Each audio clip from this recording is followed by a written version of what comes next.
రంగారెడ్డి జిల్లాలోని శంషాబాద్ వద్ద ORR service road పైన 2 రోజుల పసికందును వదిలేసి వెళ్లడం తీవ్ర కలకలం రేపుతోంది. తెల్లటి సంచిలో పసికందును వదిలిపెట్టినట్లుగా అయితే స్థానికులు గుర్తించారు.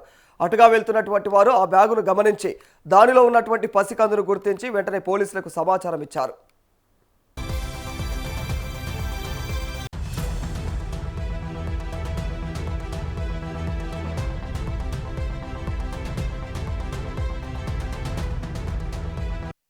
ఘటనా స్థలానికి చేరుకుని పాపను రక్షించి వైద్య పరీక్షల కోసం శంషాబాద్ ప్రభుత్వ ఆసుపత్రికి పంపించారు. నవజాత శిశువును వదిలేసినటువంటి వారిని గుర్తించేందుకు కేసు నమోదు చేసి దర్యాప్తును ప్రారంభించారు పోలీసులు. నిందితుల ఆచూకీ కనుగొనేందుకు కూడా దర్యాప్తు అధికారులు సమీప ప్రాంతాల్లోని సీసీటీవీ ఫుటేజ్ని పరిశీలిస్తున్నారు.